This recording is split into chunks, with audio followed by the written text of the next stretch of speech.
Proses penggemburan tanah tanpa bedengan. Yang pertama yang paling penting, bersihkan dulu area sekitar yang mau digemburkan dari dedaunan atau ranting-ranting ataupun dedaunan kering yang ada di sekitar, biar enggak tertimbun oleh tanah yang akan kita gemburkan.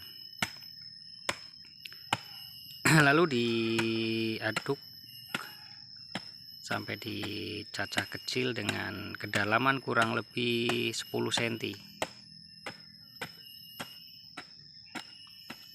Nah, seperti ini prosesnya.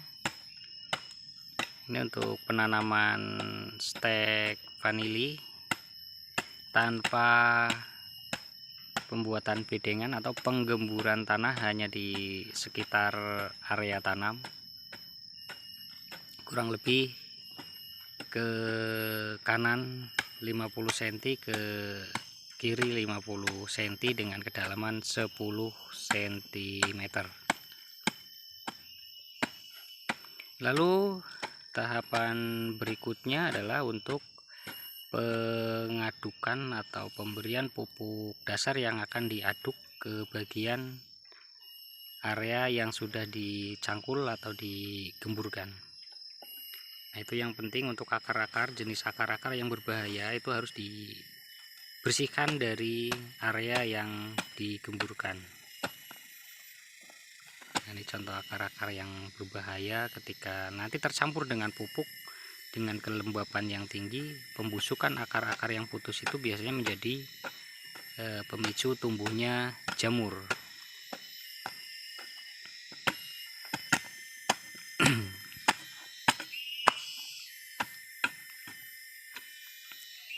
Nah, ini sistem tanam tanpa bedeng, tanam konvensional dengan menggunakan tiang hidup di lahan luas atau penggemburan area sekitar pangkal batang atau sekitar area penanaman di pangkal tiang.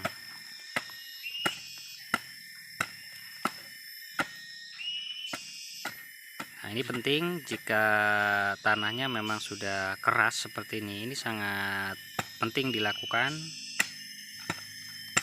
Tapi jika tanah itu masih gembur, cukup sekedarnya saja tanpa pemberian pupuk dasar pun tidak masalah. Lalu ditutup pakai mulsa dari ranting-ranting kering yang kiranya sudah lapuk, itu bisa digunakan sebagai mulsa ataupun ditutup menggunakan sabut kelapa.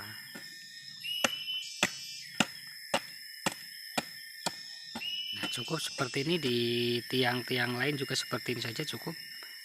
Lalu ketika sudah diaduk dengan pupuk dasar, atau saya menggunakan di sini kotoran kambing, setelah diberi pupuk kotoran kambing, kita biarkan dulu sampai terkena hujan atau sampai basah dulu, sampai pupuk itu meresap. Ya, syukur-syukur sabar untuk menunggu sampai ada tumbuh rumput atau kecambah dari rumput, itu menandakan tanahnya sudah dingin dan siap untuk ditanami. Kalaupun tidak sabar, kalau memang pupuk itu dipastikan matang, tidak masalah, bisa langsung ditanam.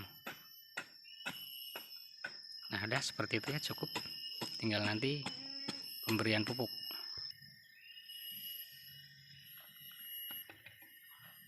Nah, ini pupuk kita menggunakan kotoran kambing yang sudah difermentasi sekitar 4 bulanan yang lalu dan sekarang baru kita gunakan.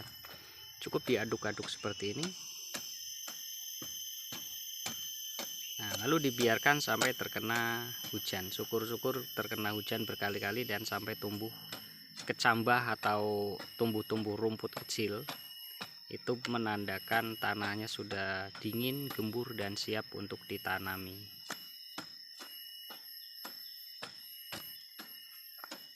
Nah, seperti ini prosesnya penggunaan atau pemberian pupuk dasar yang diaduk rata ke media tanam. Usahakan tanah benar-benar halus agar tidak ada rongga-rongga yang nantinya akan membuat si tanah di bagian dalam terlalu lembab dan memicu tumbuhnya jamur ataupun rongga-rongga yang akan membuat jadi serangga yang bisa membahayakan untuk akar vanilinya.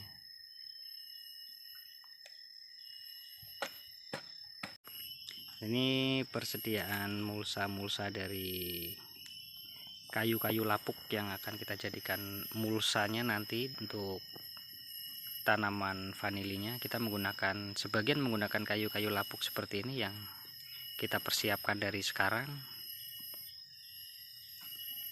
dan sebagian nanti karena kayu lapuk ini tidak mencukupi akan menggunakan sabut kelapa sebagian. Nah, ketika mulsa sudah disusun seperti ini akan membuat si media ini akan menjadi lebih cepat, lebih lembab dan tahan atau menahan kelembapan yang ada di bagian media bawah. Nah, nanti ketika penanaman mulsa ini hanya diangkat di bagian tengah atau di bagian sulur yang akan kita tanam, dan bagian lain tidak perlu dirubah atau diotak-atik kembali.